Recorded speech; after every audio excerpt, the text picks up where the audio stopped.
सुप्रभात मित्रों, एग्जाम शिविर के डिजिटल प्लेटफॉर्म पर आप सभी का हार्दिक स्वागत अभिनंदन करता हूं। मैं मुकेश सर। पूर्व की कक्षा में हमने वर्ण विचार के बारे में अध्ययन किया था। वर्ण विचार में हमने इसके अंतर्गत पूर्व की कक्षा में हमने देखा था अपने भाषा का विकास और उद्भव। इसके पश्चात हमने देखा जो अपने हिंदी का जो पाठ्यक्रम है, इसके बारे में चीज देखी थी। इसके बाद हमने वर्ण विचार के बारे में कुछ एक कक्षा हमने देख ली थी। तो चलिए शुरू करते हैं आज की कक्षा। आज की कक्षा में हम देखेंगे वर्ण विचार।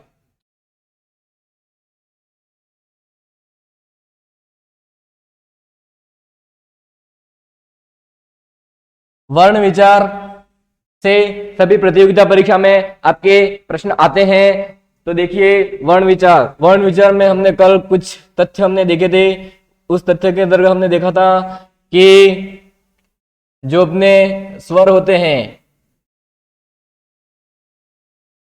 इसके बाद जो आपके व्यंजन होते हैं, स्वर होते हैं अपने कुल 11 होते हैं और व्यंजन होते हैं 33। इन दोनों को अगर मिला दिया जाए तो टोटल अपना बनता है 44। लेकिन यह 44 जो होते हैं वह होते हैं अध्ययन की पद्धति के आधार पर। यह 44 जो होते हैं अध्ययन की पद्धति के आधार पर होते हैं। और यदि आपको पूछा जाए 52 जो वर्ण होते हैं वो किस प्रकार से होते हैं, तो देख लीजिए, समझ लीजिए। 52 होते हैं मतलब 44 में 8 प्लस करने हैं, तो वो 8 प्लस कौन से होते हैं वह अपन देखेंगे। तो बोर्ड पर ध्यान से देखिए, वो 8 जो वर्ण हैं वह कौन कौन से हैं। तो 8 वर्ण हैं, जिसमें से 4 आपके जो वर्ण हैं उस वर्णों के नाम हैं संयुक्ताक्षर।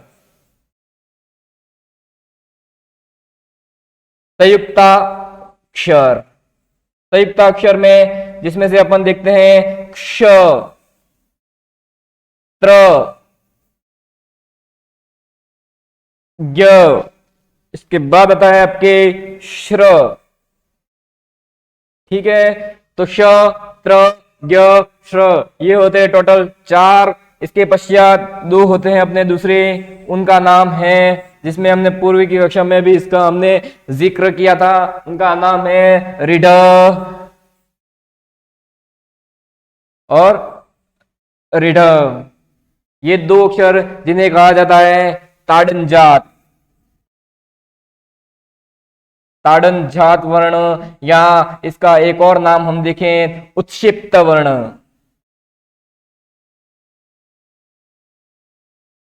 उत्क्षिप्त वर्ण, या इसको और एक अपने सरल भाषा में बोलते हैं फेंका हुआ वर्ण।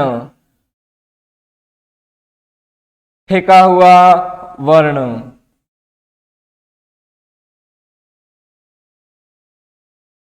और 2 और होते हैं, उन दोनों का नाम होता है अयोगवाह।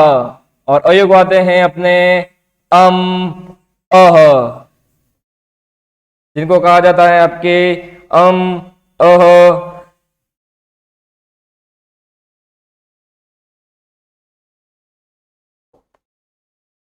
होता है अम, अह, जिन्हें कहा जाता है अयोगवाह।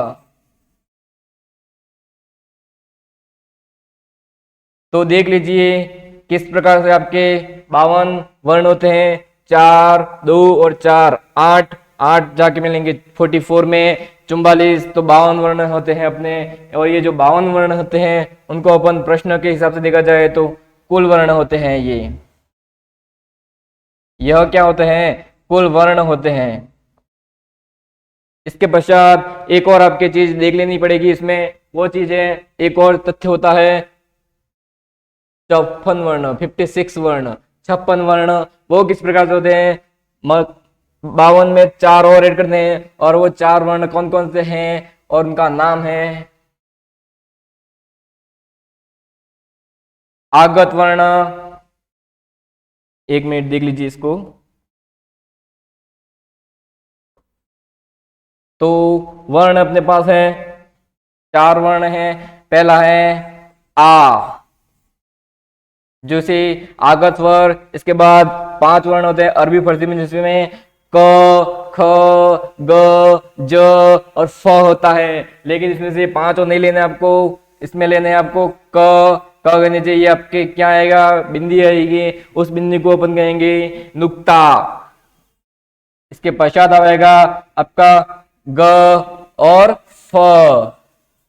ये 4 वर्ण मिलकर अपने क्या बनते हैं, कुल वर्ण, मतलब ये माने गए वर्ण हैं, मतलब ये क्या है, मानक वर्ण कहलाते हैं, मानक वर्ण। तो देख लीजिए प्रतियोगिता परीक्षा में आपके किस प्रकार से प्रश्न पूछे जाते हैं, जिसमें से वर्ण होते हैं, तो वर्ण होते हैं 44 होते हैं, लेकिन कुल वर्ण कितने होते हैं, इस प्रकार का अगर प्रश्न आता है तो आपको बताने हैं कुल वर्ण 52 होते हैं। और माने कितने गए हैं, तो माने कितने गए हैं, 56 वर्ण माने गए हैं। तो चलिए शुरू करते हैं स्वर। आप यदि इसका स्क्रीनशॉट लेना चाहते हो तो ले सकते हो, देख लीजिए अच्छे से।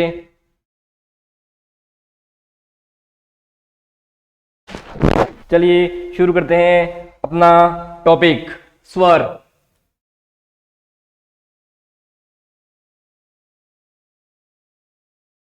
टॉपिक का नाम है स्वर।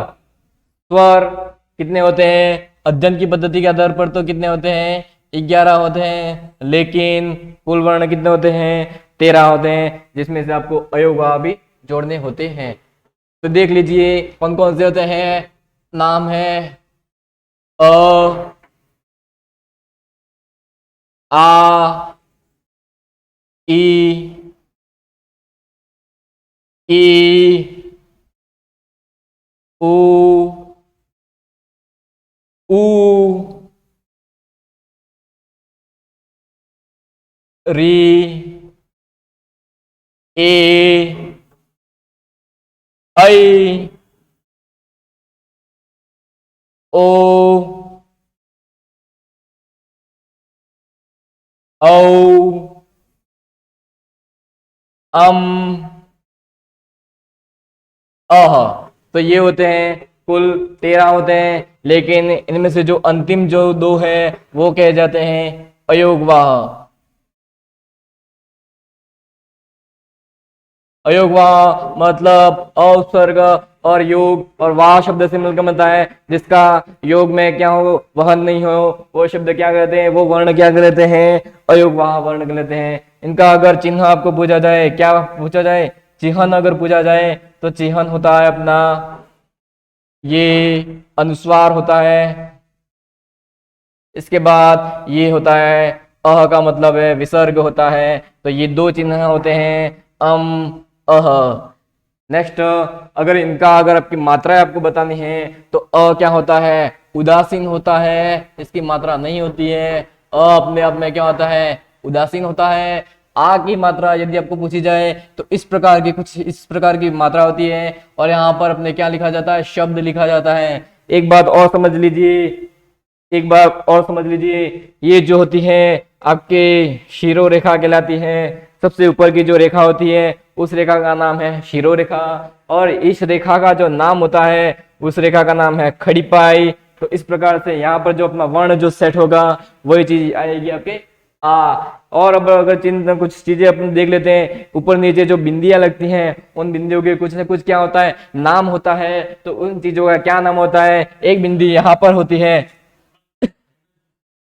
एक बिंदी आपके यहां पर होती है, एक बिंदी आपके इधर भी होती है, एक बिंदी आपके इधर भी होती है, और एक बिंदी आपके इधर भी होती है। तो इन बिंदियों का क्या नाम होते हैं, उन बिंदियों के बारे में अपन देखेंगे जो आपके सभी प्रतियोगिता परीक्षा में चित्र के द्वारा बताई जाती है। तो ये इस बिंदी का नाम जो होता है, जिसका जिक्र हमने यहां पर भी कर लिया था, उसका नाम है अनुस्वार।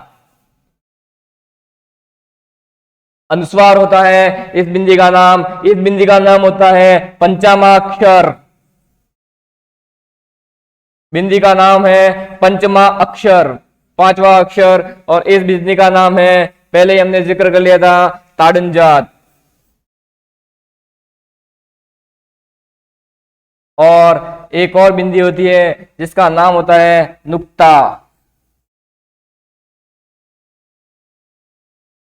अनुस्वार हमने देख लिया था, अनुस्वार ये होता है, पंचमा अक्षर आपके होता है इय मंगलम, और ताड़िंजा होता है रिड, और रिड नुक्ता होता है आपके जो आपके चलिए इसके बारे में और जिक्र करेंगे। पहले इसकी जो मात्राएं हैं उनके बारे में अपन देख लेते हैं, कौन कौन सी जो मात्राएं होती हैं।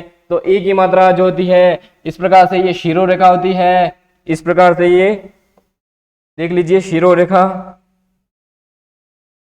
शिरो रेखा देख लीजिए, ये शिरो रेखा होती है। इसके बाद ये इस प्रकार से होती है और इस प्रकार से छोटी मात्रा लगाई जाती है। तो नेक्स्ट जो बड़ी मात्रा होती है वो किस प्रकार से होती है, ये शिरो रेखा होगी और खड़ी पाई इस प्रकार से आएगी, और यहाँ पर इस प्रकार से अपने क्या होगी, बड़ी ई बनेगी, बड़ी कुछ इस प्रकार से बनेगी आपके, बड़ी कुछ इस प्रकार से बनेगी। और ऊ जो होता है वो कुछ इस प्रकार का होता है, छोटा ऊ जो होता है वो किस प्रकार से होता है, छोटा ऊ की मात्रा इस प्रकार से, बड़े ऊ की मात्रा कुछ इस प्रकार से, री की मात्रा होती है इस प्रकार से, ए की मात्रा होती है आपके इस प्रकार से, आई की मात्रा होती है इस प्रकार से, ओ की मात्रा होती है आपके ए, और इस प्रकार से आपकी मात्रा है औ की मात्रा। तो ये आपके क्या हो चुकी है, मात्रा ज्ञान हो चुका है, जिसमें आपके सभी स्वरों की किस प्रकार से मात्राएं होती हैं। तो इस प्रकार से अपनी मात्राएं होती हैं। तो देखिए समझिए इस चीज को क्या है। तो ये होगी अपने मात्रा का ज्ञान हो चुका है। अब अपन पढ़ेंगे कि जो स्वर के जो भेद होते हैं, उसके जो प्रकार होते हैं, उसके जो टाइप्स होते हैं, उनके बारे में पढ़ेंगे। तो चलिए देखिए स्वर के भेद और प्रकार, इसका स्क्रीनशॉट ले लीजिए जल्दी से फटाफट। नेक्स्ट देखेंगे इसके जो प्रकार हैं वह देखने की कोशिश करेंगे। तो चलिए शुरू करते हैं स्वर के प्रकार या भेद। स्वर के प्रकार,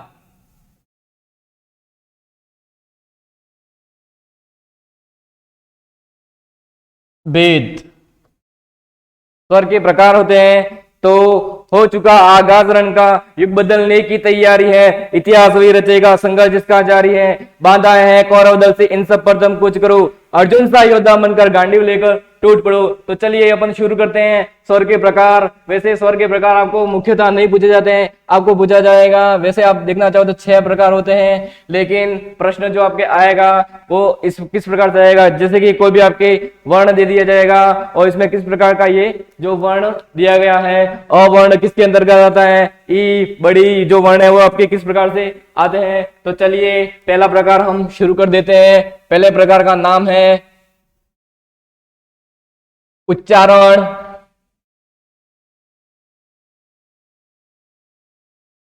अथवा मात्रा के आधार पर।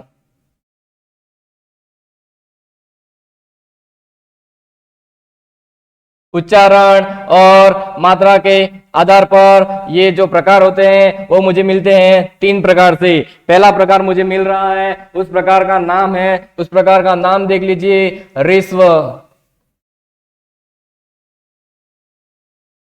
ऋस्व या लघु, इसके और नाम भी आपको समझने होंगे ताकि आपके जो विलोम नाम का जो एक टॉपिक रहेगा वो भी आपके यहाँ पर क्लियर होता जाएगा। ऋस्व, लघु, एकमात्रिक, एकमात्रिक, या इसका और नाम भी अगर देखना चाहो तो मूल स्वर, एक और नाम भी है संधि स्वर। चलिए तो ये नाम है कुछ, और ये वो स्वर कौन से हैं तो चलिए देख लीजिए। पूर्व की कक्षा में हमने देखा था, इस प्रकार से देख लीजिए, अ है, इसके बाद ई है, और उ है, और री है। तो ये 4 जो चीजें होती हैं वो होते हैं अपने ऋस्व, लघु, एकमात्रिक, मूल, संधि स्वर। आता है इसमें अपने अ, ई,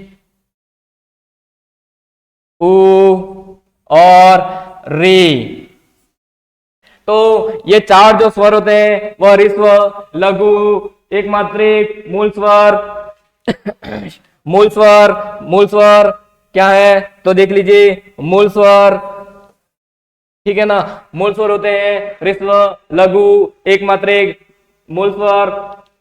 चलिए देखते हैं अपन नेक्स्ट या छोटा इसको बोल सकते हैं आप। और चीज अगर बोलना चाहो तो छोटा मतलब ये क्या है, छोटे हैं। इसके जो बड़े भाई हैं वो देखेंगे।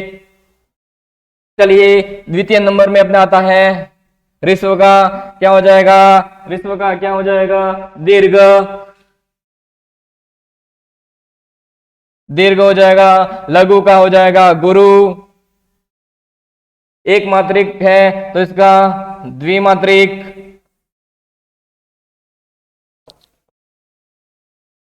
ये मूल स्वर है तो ये हमारे क्या है, संधि स्वर है।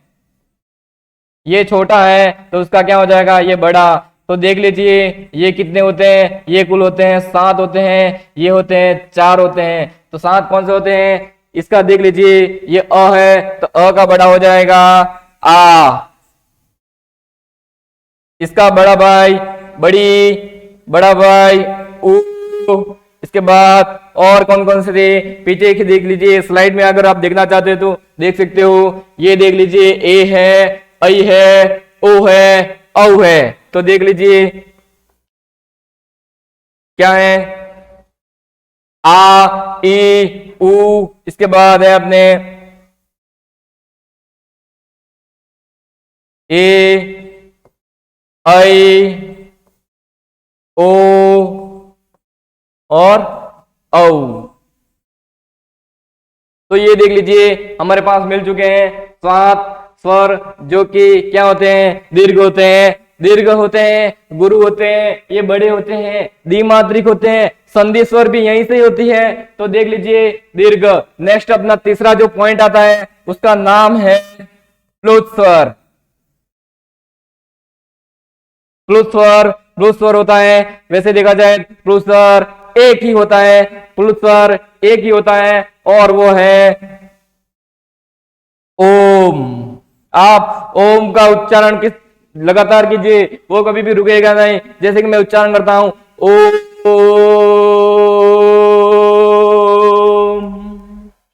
तो ये सभी स्वर क्या कहलाते हैं, प्लुत स्वर कहे जाते हैं। प्लुत स्वर मतलब प्लुत का मतलब ही है किसी को जब हम पुकारते हैं तो वो आपके कहा जाता है प्लुत, एक ही होता है ओम।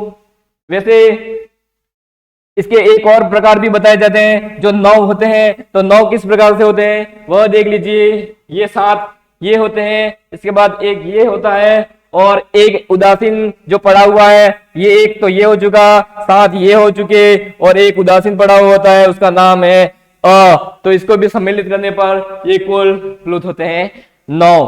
तो ये चीजें अपने उच्चारण और मात्रा के आधार पर जो प्रकार होते हैं 3।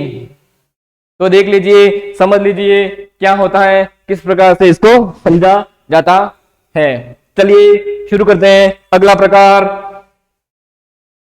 अगले प्रकार का नाम है ओष्ठ आकृति के आधार पर।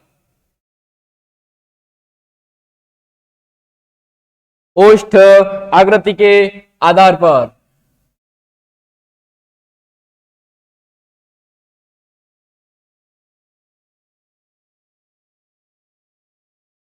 ओष्ठ आकृति के आधार पर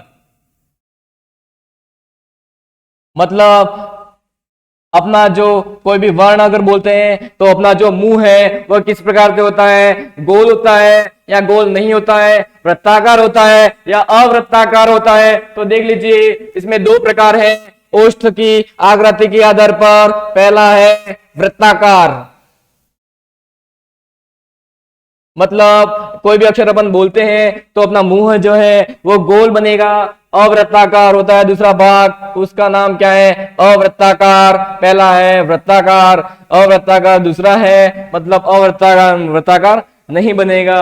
तो देख लीजिए, समझिए स्वर 11 होते हैं टोटल, उनमें से आपके कौन कौन से जो वृत्तकार हैं और कौन से अवृत्तकार हैं। तो देखिए वृत्ताकार है तो देख लीजिए ऊ बोलिए, आप ऊ का उच्चारण कीजिए, ऊ को बोलिए एक बार ऊ। तो किस प्रकार से मुंह बनता है आपका, बनता है वृत्त में बड़ा ऊ बोलिए ऊ। इसके बाद ओ आप बोलिए ओ। इनका अगर उच्चारण करते हैं तो आपके जो मुख की जो मतलब जो बनेगा, उसका मुख का जो शेप बनेगा वो वृत्त के समान बनेगा, वृत्त के समान बनेगा। ऊ बोलिए ऊ ओ और औ। और बोलिए एक और स्वर इसमें ऐड कर दिया जाता है जिसका नाम है आ। इस स्वर को बोला जाता है मेहमान स्वर। मतलब ये मेहमान बन के आया है हिंदी में, जिसको और बोलते हैं ग्रहित स्वर। इसको ग्रहण कर लिया गया है और इसको बोलते हैं आगत स्वर। ये आ गया है इसलिए इसको आगत स्वर भी बोलते हैं, मेहमान बोलते हैं, ग्रहित भी बोलते हैं। आ जिसको और अगर शुद्ध में बोले तो अर्धचंद्र बिंदु, अर्ध चंद्र बिंदु, ये क्या कहलाता है आपका आगत स्वर। अब अवृत्ताकार देखेंगे तो लिखिए अ बोलिए, अवृत्ताकार बनेगा आ बोल दीजिए, ई बोल दीजिए, बड़ी ई, इसके बाद री बोल दीजिए, ए और आई। तो ये कुल कितने हुए देख लीजिए, 4 5 6 और 7। तो ये 7 वर्ण अपने अवृत्ताकार हैं। 1 2 3 4 और 5, ये 5 जो होते हैं आपके वृत्त होते हैं। तो समझ में आ चुका होगा आपके वृत्ताकार मतलब ओष्ठ की आकृति जो होती है वो किस प्रकार से होती है, ओष्ठ की आकृति जो होती है वो किस प्रकार से होती है, उसके आधार पर देखते हैं वृत्ताकार अवृत्ताकार। नेक्स्ट अपना भाग है, नेक्स्ट अपना प्रकार जो है उसका नाम है, छठी स्लाइड में अपन देखेंगे, जो कि महत्वपूर्ण है, जो कि क्या है महत्वपूर्ण है, यहां से प्रश्न आने के पूर्ण चांस बनते हैं। जो कि महत्वपूर्ण है उसका नाम है तीसरा प्रकार जीभ या जिह्वा। जीभ की क्रियाशीलता के आधार पर समझिए क्या कह रहा हूं मैं। जीभ की क्रियाशीलता के आधार पर मतलब अपनी जो जीभ होती है, अपनी जो जिह्वा होती है, उसमें से जो स्वर होते हैं वो कहां से निकलते हैं, अग्र से निकलते हैं, मध्य से निकलते हैं या पश्च से निकलते हैं। तो देखिए 3 प्रकार होते हैं, मैंने अभी बताया। पहला प्रकार अग्र मतलब आगे से, दूसरा है मध्य, तृतीय भाग है पश्च। 11 स्वरों में से कौन से जो स्वर है जो इसकी ध्वनि उच्चारण जो है वो आगे से निकलती है, मध्य से निकलती है, पश्च से निकलती है। तो सोचिए समझिए देखिए पहला वर्ण अपने क्या आता है अ बोलने पर जो आपके ध्वनि आएगी वो मध्य से आएगी। बोलिए एक बार आपको प्रैक्टिकल कीजिए, इसको व्यवहार में लाइए कि अ बोलने पर आपकी जो जिह्वा है वो कहां से टकराती है, मतलब कहां से उसकी जो ध्वनि होती है, कहां से उसका जो उच्चारण होता है वो आता है। इसके बाद आप आ बोलिए, आ बोलने पर आपकी जो इसकी जो ध्वनि है वो कहां से आती है। इसके बाद ई बड़ी, ऊ बड़ा ऊ, ए आई ओ औ। तो ये ध्वनिया और एक अंतिम ध्वनि जो रह चुकी है अग्र में, उस ध्वनि का नाम है री, ऋषि। तो ये ध्वनिया जो आपके अग्र में आती है, पश्चिम में आती है आपके, ये ध्वनिया जो आपके पश्चिम में आती है और जो मध्य में आती है, सिर्फ मध्य में आने वाली आपकी एक ही ध्वनि है, उस ध्वनि का नाम है आपको प्रश्न पूछा जाएगा जीवा की स्थिति के आधार पर निम्न में से जो अ ध्वनि है वह कहां से आपका संबंध रखती है। ऑप्शन 1 अग्र, बी मध्य, सी पश्च, डी उपरोक्त सभी। तो आपको प्रश्न जो है वो करना होगा। इस प्रकार से आपके जो प्रतियोगिता जो परीक्षा में वो प्रश्न आपके पूछे जाते हैं। समझ लीजिए, रट लीजिए, समझ लीजिए, रट लीजिए, किसी प्रकार से यहाँ पे प्रश्न आने के पूरे चांस बनते हैं। नेक्स्ट प्रकार है अपना जो यह भी आपके महत्वपूर्ण भूमिका अदा करता है प्रश्नों के हिसाब से। उस बिंदु का नाम है, उस कक्षा का नाम है, उस टॉपिक का नाम है तालु की स्थिति के आधार पर। तालु की स्थिति के आधार पर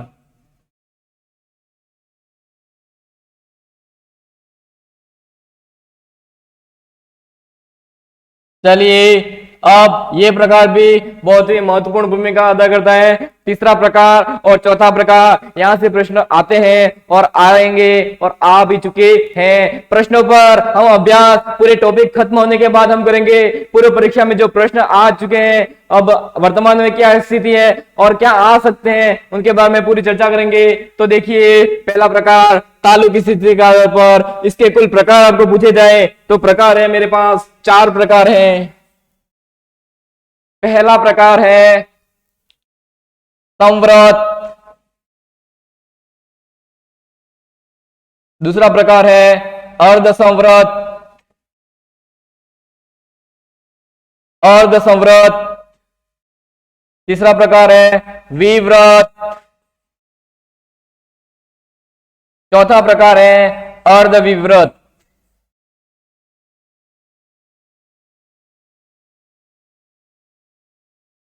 ये टॉपिक या बिंदु महत्वपूर्ण भूमिका अदा करता है। तो देखिए किस प्रकार से इसको समझना है, किस प्रकार से इसको देखना है। तो देख लीजिए, एक ही स्वर जिस प्रकार से हमने वहां पर जीभ की क्रियाशीलता के आधार पर अ जो है वह मध्य में आता था, उसी प्रकार से मतलब इसका अर्थ देख लीजिए, इसका अर्थ है बंद। पहले इसका अर्थ लिख लीजिए, विव्रत होता क्या है, तो विव्रत होता है सिर्फ इसका अर्थ है बंद। अब अर्ध लग गया, अर्ध लग गया, अर्ध संवृत मतलब आधा बंद।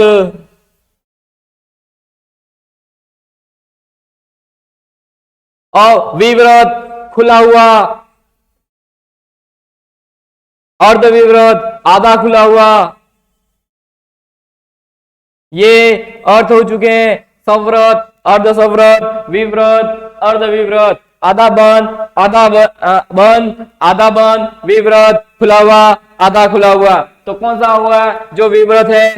बहुत ही महत्वपूर्ण पॉइंट, आ। यह जो आ है वह विव्रत के अंतर्गत आता है। इसके बाद मेरे पास अ है, वो आएंगे आपके अर्ध विव्रत में। अब होता है, ऊपर से ले लेंगे ए, फिर आई, ओ और औ।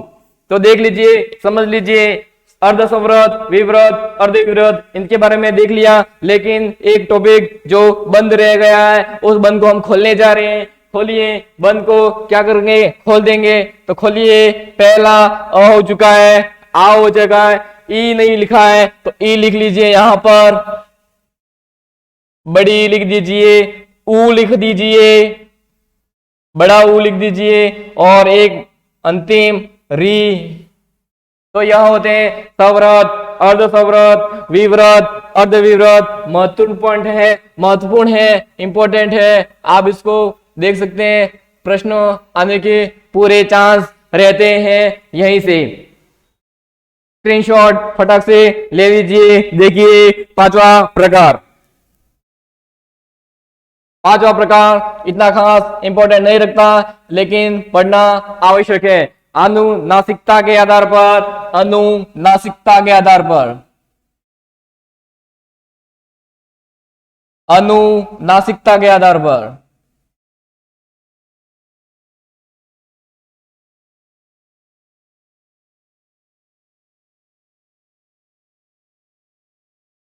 पांचवा पॉइंट, अनुनासिकता के आधार पर। अनुनासिकता कितनी? 2 प्रकार की अनुनासिकता, 2 प्रकार की।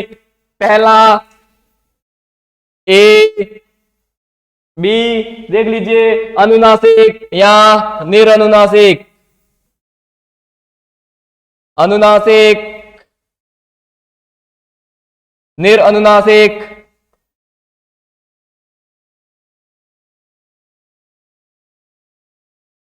अनुनासिक, निर अनुनासिक। देख लीजिए कौन कौन से जो है वो अनुनासिक है, कौन कौन से जो है निर अनुनासिक है। बहुत ही सरल है, कुछ नहीं है, बहुत ही सरल है, कुछ नहीं है। लिखिए, अ, आ, ई, उ, कुछ भी लिख लीजिए डैश डैश डैश करके।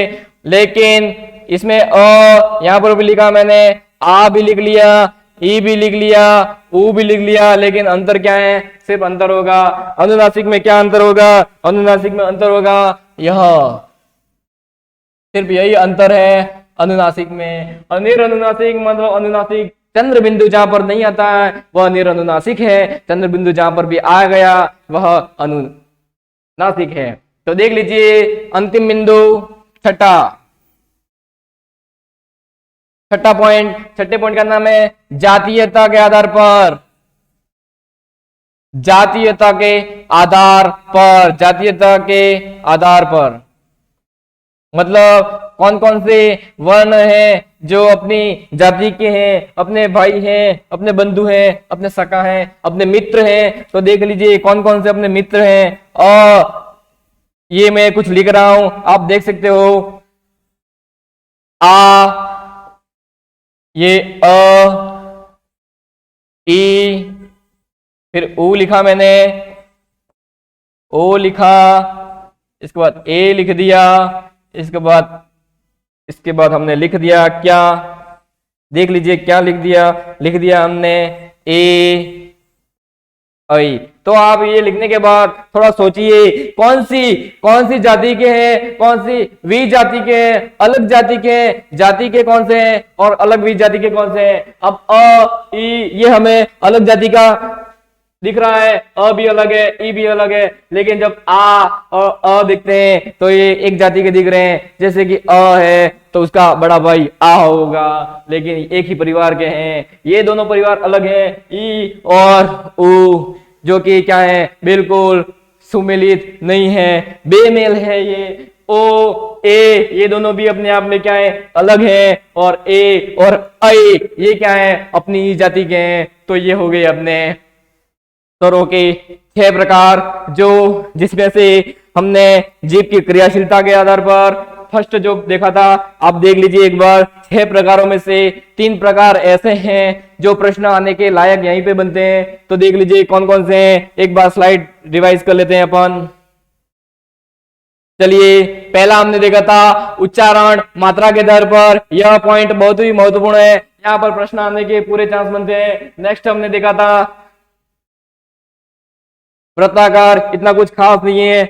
नेक्स्ट देखिए तीसरा बहुत ही महत्वपूर्ण पॉइंट जीव की क्रियाशीलता के आधार पर, इसको आप महत्वपूर्ण लिखना चाहो तो लिख सकते हो, जो कि आपको पूछेगा अ किसके अंतर्गत आता है, तो अ आता है मध्य में आता है, आ किस में आता है, पश्चिम में आता है। तो इस प्रकार के प्रश्न बनते हैं।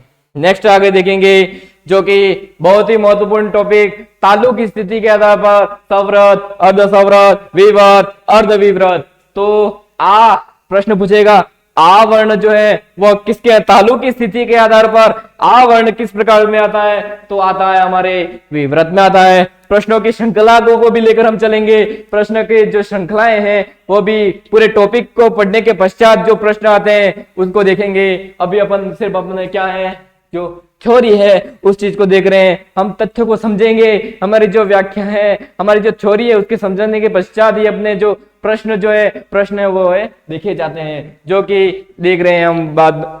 नेक्स्ट स्लाइड जो कि कुछ इतना खास नहीं है, अनुनासिकता के आधार पर, जातीयता के आधार पर। तो ये अपना स्वर की जो श्रृंखला थी, स्वर की जो कक्षा थी वो पूर्ण होती है। चलिए आगे की कक्षा को शुरू करते हैं, आगे की श्रृंखला को शुरू करते हैं। एक एक तथ्यों को हम समझेंगे, एक एक बात को हम समझेंगे, एक एक संप्रत्य को हम समझेंगे, एक एक अवधारणा को हम समझेंगे, एक एक कॉन्सेप्ट को हम समझेंगे। तो समझिए, देख लीजिए, उस चीज का नाम है, उस तथ्य का नाम है, उस बात का नाम है, उस बात का नाम है व्यंजन।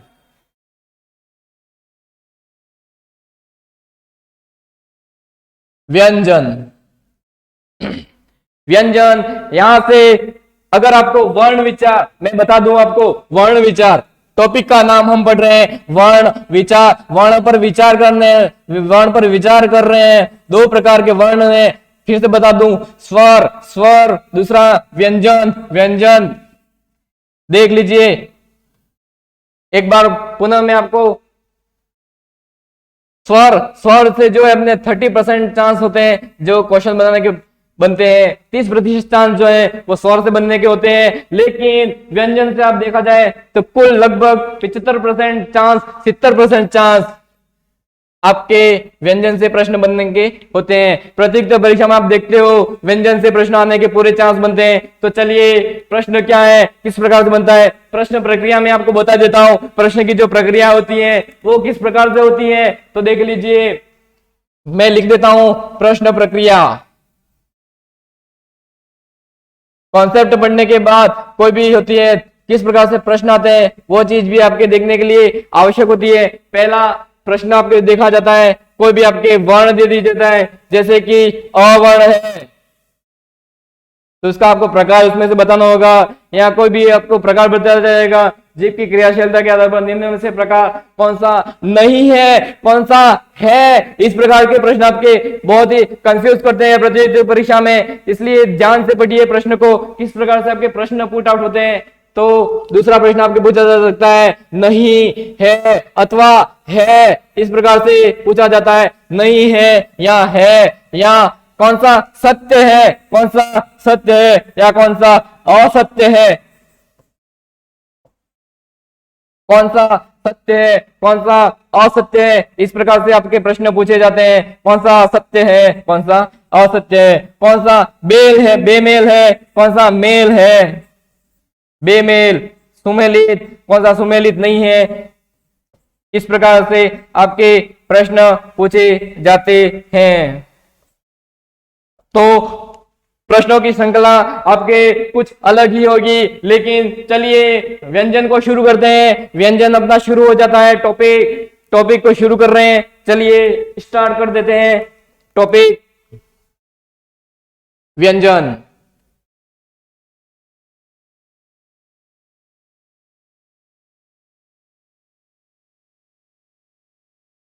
चलिए व्यंजन व्यंजन ये है व्यंजन। व्यंजन तो शुरू करते हैं। सबसे पहले मैंने बार बार बताया कि कौन सी रेखा क्या होती है, शिरोरेखा, आड़ी रेखा, ऊपर का बिंदु, इस प्रकार का बिंदु, ये बिंदु, ये बिंदु, बार बार आप इसको समझिए कौन से बिंदु क्या कहलाता है। तो चलिए वर्गीय व्यंजन, व्यंजन कितने होते हैं, 33 व्यंजन होते हैं। इसका आंसर आप मुझे बता दीजिए। व्यंजन वर्गीय व्यंजन होते हैं कितने, 25 होते हैं वर्गीय व्यंजन। पहला हम प्रकार पढ़ रहे हैं अध्ययन की पद्धति के आधार पर, फिर हम अध्ययन की पद्धति के आधार पर हम पढ़ेंगे। इसके बाद और इसके कौन कौन से प्रकार हैं उनको भी पढ़ेंगे। एक बार और देख लीजिए, अगर स्वर जो होते हैं वो क्या होते हैं, स्वतंत्र होते हैं। स्वर क्या होते हैं, और व्यंजन, इसमें दोनों में अंतर है। ये क्या होते हैं, स्वतंत्र होते हैं और ये स्वतंत्र नहीं होते हैं। मतलब आप अ बोलिए अ के पीछे आपके कोई भी ध्वनि नहीं आती है, लेकिन आप व्यंजन क बोलिए, क व्यंजन बोलने पर आपको समझ में आ रहा है कि इसमें इसका हलन करने के बाद इसके पीछे अ स्वर जुड़ा हुआ है। लेकिन क्या होता है, व्यंजन कभी भी स्वतंत्र नहीं होते हैं, जबकि स्वतंत्र होते हैं स्वर। को बोल दीजिए, को में आपके ओ छुपा हुआ है, तो ये क्या होते हैं, किसी न किसी की सहायता ली जाती है व्यंजनों को बोलने में। और स्वर क्या होते हैं, अपने आप में स्वतंत्र होते हैं, किसी की सहायता नहीं लेनी पड़ती उसको, वो होते हैं स्वर। और जिसकी सहायता ली जाते हैं, जिसका उच्चारण करने के लिए किसी की सहायता ली जाए, वो होते हैं आपके व्यंजन होते हैं। तो समझिए, देखिए वर्गीय व्यंजन मुझे मिलते हैं 25। संस्कृत में सिंपली बोल दिया जाता है पू, चू, टू, तू, पू।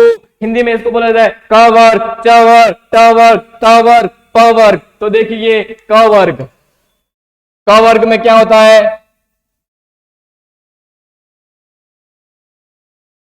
क वर्ग क,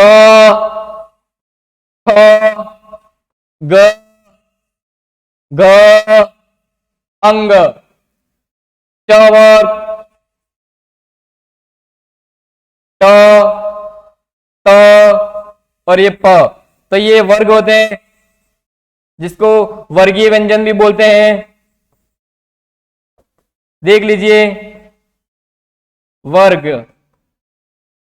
5 वर्ग होते हैं अपने, क्या होते हैं, 5 वर्ग होते हैं। देख लीजिए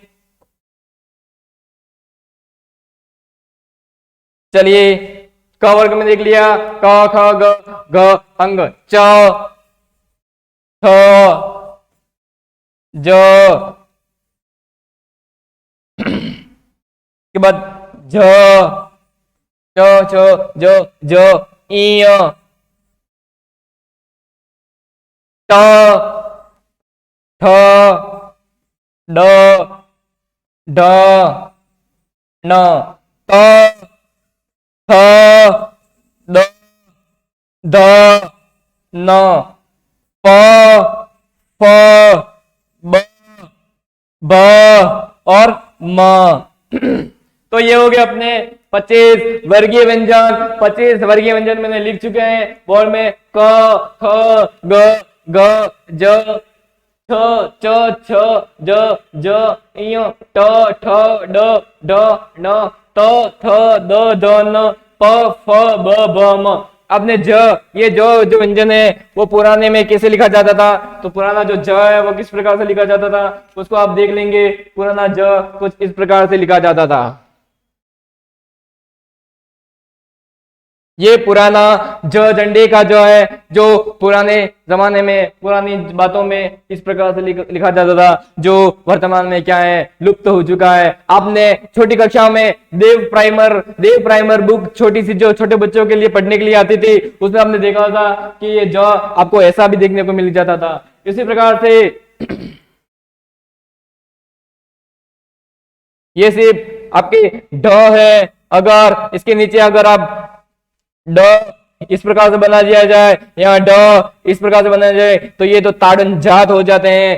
अब जैसे अंग्रेजी में शब्दकोश होता है, हिंदी में भी आपके शब्दकोश हो जाता है। हिंदी में क्या होता है, शब्दकोश होता है। हिंदी में भी शब्दों का एक क्रम होता है, वह शब्दकोश भी अपन देखेंगे किस प्रकार से कौन सा वर्ण, कौन सा शब्द, कौन सा अक्षर जो होते हैं वो पहले आते हैं, तो वो देखे जाते हैं अपने हिंदी शब्दकोश, हिंदी शब्दमाला में देखा जाता है। उन शब्दमाला का भी अपन अध्ययन अगली कक्षा में या वर्ण के पूरे होने के पश्चात हम करेंगे। तो देखिए ये तो हो गए मेरे 25, लेकिन व्यंजन हुए 33। तो आगे देखते हैं 33 व्यंजन। अंतस्थ वर्ण, अंतस्थ और ऊष्मस्थ।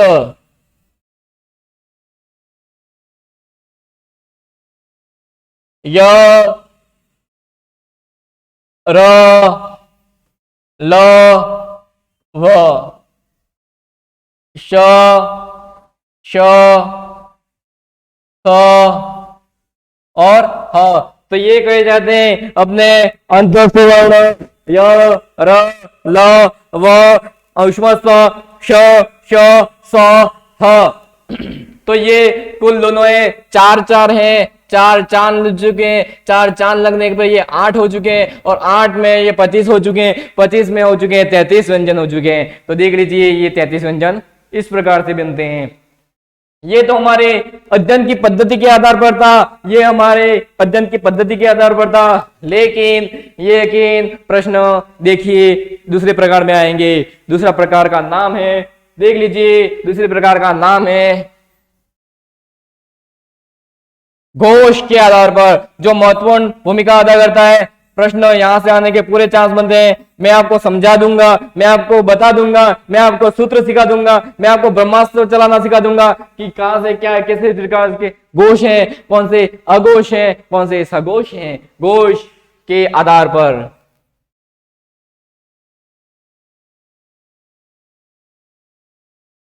घोष मतलब गुंज के आधार पर आप इसको बोल सकते हो, गुंज के आधार पर।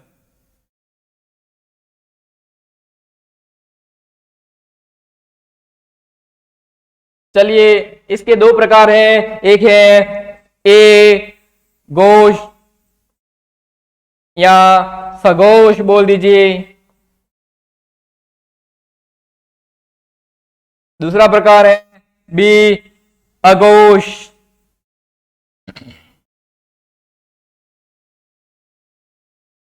प्रश्न आने के चांस पूरे यहां पर बनते हैं, पूरे देख लीजिए, घोष अघोष। घोष कौन से होते हैं? पहली बात तो मैं बता दूं, घोष मुझे मिलते हैं 31 मिलते हैं। तो देख लीजिए 31 कैसे मिलते हैं? घोष व्यंजन। 31 कैसे मिलते हैं? घोष व्यंजन। देख लीजिए 31 पहले तो देख लिए वर्गीय व्यंजन का तीसरा, चौथा और पांचवा वर्ण क्या होता है? घोष होता है। तीसरा, चौथा, पांचवा और अंतस्थ, अंतस्थ व्यंजन। अंतस्थ 4 और उष्मस्थ का एक भाई इधर आ जाएगा, उस भाई का नाम है हाँ। और अपने बचे हुए 11 स्वर जो भी इसमें ही गिने जाते हैं। तो देख लीजिए प्रत्येक वर्ग का तीसरा, चौथा, पांचवा ये होंगे सघोष में, सघोष में या घोष में अंतस्थ वाले 4 और हाँ 1 और ये 11 और ये 15। इन सबको मिलाने के बाद अगर आपकी संख्या बनती है तो वो बनेगी 31, 31 बनेगी, जो कहे जाते हैं अपने घोष व्यंजन या सघोष व्यंजन कहे जाते हैं। अब बात आती है अघोष व्यंजन की। अघोष व्यंजन के वर्ग का पहला और दूसरा व्यंजन अघोष में आएगा और आएंगे अपने बचे हुए श, श और स। श, श और स। नहीं आएगा, ह आ चुका है घोष व्यंजन में। तो ये महत्वपूर्ण है। घोष के आधार पर जो सबसे महत्वपूर्ण भूमिका अदा करते हैं, आपको पूछेगा कि ये ग जो है वो किसके अंतर्गत आएगा? ऑप्शन 1 घोष के आधार पर, ऑप्शन बी अघोष के आधार पर, ऑप्शन सी दोनों होते हैं, ए और बी दोनों सही हैं, ऑप्शन डी उपरोक्त में से कोई नहीं। तो इसका आंसर क्या आएगा? आप देख लीजिए वर्ग क वर्ग में ग जो होता है वो तीसरे नंबर पे आता है। तो 3 जो संख्या होती है वो मुझे मिल रही है आपके घोष व्यंजन में। तो घोष व्यंजन मिल रही है, इसका आंसर आएगा आपका घोष। नहीं इसका दोनों होंगे, नहीं कोई एक होगा। तो चलिए प्रकार नंबर 3, प्रकार का नाम है तीसरा प्रकार प्राणवायु के आधार पर। प्राणवायु के आधार पर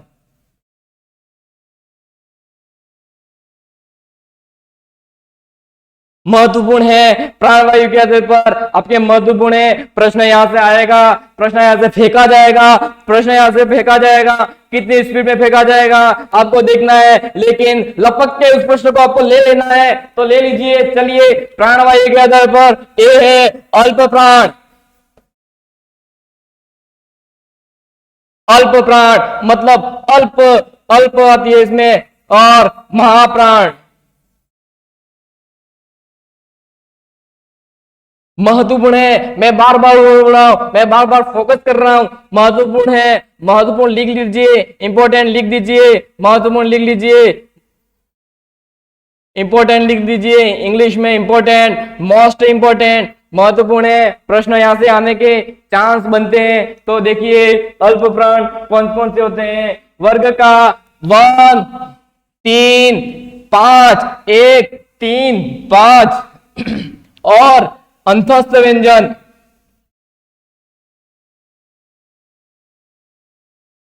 और एक 11 स्वर। तो ये तीनों इनको मिलाने पर ये कुल 15, ये 4 और ये 11, इन सबको मिलाने के बाद मेरा बनता है 30। तो ये 30 व्यंजन, ये 30 व्यंजन मेरे अल्प प्राण में आते हैं, अल्प प्राण में आते हैं। महाप्राण में आता है, देख लीजिए नंबर 2, नंबर 4, नंबर 2, नंबर 4 अंतस्थ हो चुके। तो अपना बचा उष्मस्थ। उष्मस्थ श, श, स, ह, अंतस्थ य, र, ल और व। तो ये टोटल 2 × 5 10, 10 + 4 = 14 व्यंजन क्या है? महाप्राण के अंतर्गत है। अल्प प्राण के अंतर्गत 30 आते हैं। घोष व्यंजन 31 होते हैं, अघोष व्यंजन 13 होते हैं। देख लीजिए इंपॉर्टेंट फैक्ट, इंपॉर्टेंट तथ्य, प्रश्न आने के पूरे चांस। नेक्स्ट जो कि सर्वाधिक महत्वपूर्ण ये भी रखता है, सर्वाधिक महत्वपूर्ण ये भी रखता है, बहुत ही महत्वपूर्ण टॉपिक उच्चारण के आधार पर। स्लाइड नंबर 12, 12वीं स्लाइड का नाम मेरे पास मिलता है बहुत ही महत्वपूर्ण टॉपिक, प्रश्न के चांस पूरे बनते हैं। तीसरा पॉइंट, उच्चारण के आधार पर।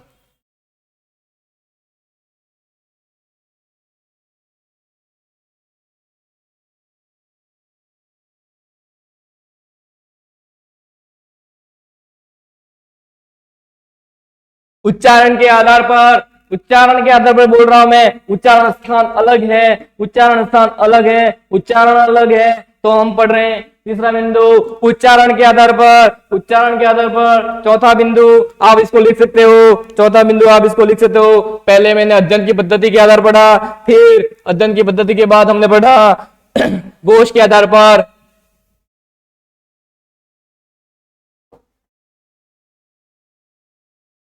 फर्स्ट, सेकंड, थर्ड, ये चौथा बिंदु उच्चारण के आधार पर। पहला बिंदु अध्ययन की पद्धति के आधार पर पढ़ा, घोष के आधार पर दूसरा पढ़ा, फिर प्राणवायु के आधार पर तीसरा पढ़ा, चौथा हम उच्चारण के आधार पर, पांचवा उच्चारण स्थान के आधार पर पढ़ेंगे हम, उच्चारण स्थान के आधार पर पढ़ेंगे हम पांचवा। लेकिन अभी चौथा हम देख रहे हैं, जो कि परीक्षा की, प्रतियोगिता परीक्षा की या कोई भी प्रतियोगिता परीक्षा जो कि प्रश्न बनने के पूरे चांस बनते हैं। तो उच्चारण स्थान, उच्चारण के आधार पर अपन देख रहे हैं। पहला स्पर्शी,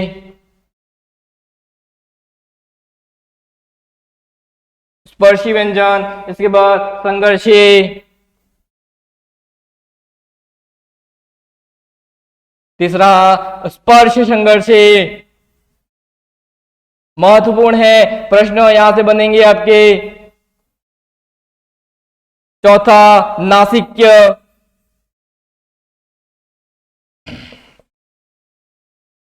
पांचवा संघर्षहीन,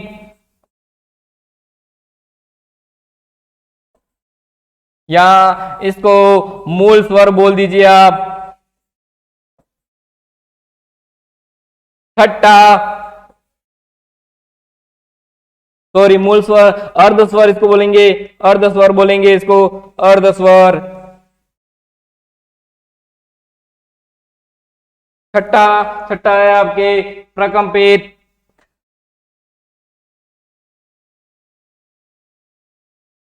सातवां इधर लिख देता हूं मैं, लोंठित।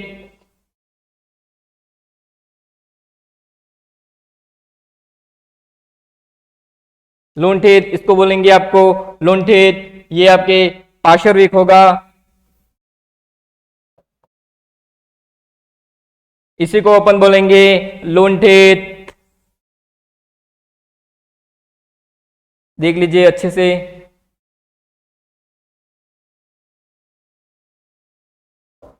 लुंठित, सातवां पार्श्विक, और लास्ट है आपका आठवां, बार बार बोल रहा हूं मैं, ताड़नजात। उत्क्षिप्त, ताड़नजात या उत्क्षिप्त वर्ण, ये उच्चारण के स्थान के आधार पर है, ये आपके उच्चारण के स्थान के आधार पर है। 8 प्रकार हैं। स्पर्शी कौन कौन से हैं, संघर्षी कौन कौन से हैं, स्पर्श संघर्षी कौन कौन से हैं, संघर्षी कौन कौन से, स्पर्शी संघर्षी, नासिक्य, संघर्षहीन, अर्धस्वर, प्रकंपित, प्रकंपित, लुंठित या पार्श्विक या ताड़नजात कौन कौन से हैं। प्रश्न आपके यहां से आने के पूरे चांस बनते हैं। तो देख लीजिए, मैंने अगली मतलब पहले वाली साइड में कुछ बताया था, एक बार आपको ये नाम लिख देने, इनके नाम आपको अच्छे से याद रखने होंगे। तो देखिए, ये स्लाइड अपने कुछ देखा था, वहीं से अपन ये बिंदु है वो आपके पूरा हो जाएगा। ये स्लाइड आपने देखी थी, तो इस स्लाइड के अंतर्गत अपन देखेंगे जो आपके ये जो वर्ण है, एक ये आपके और ये,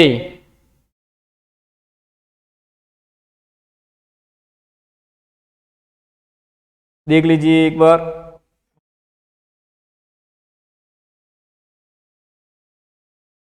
ठीक है, चलो इसको एक बार देख लीजिए। चलिए, मतलब क वर्ग का ये प्रथम 4, च वर्ग को छोड़ देना है, बाकी ट, त और प वर्ग ये पूरे आपके आएंगे किसमें, स्पर्शी में आएंगे। ये किसमें आएंगे आपके, ये इधर लिख रहा हूं मैं, दोनों को लिख रहा हूं मैं, स्पर्शी में आएंगे। और संघर्षी में आएंगे आपके अंतस्थ वर्ण श श स ह। अंतस्थ वर्ण आपके किसमें आएंगे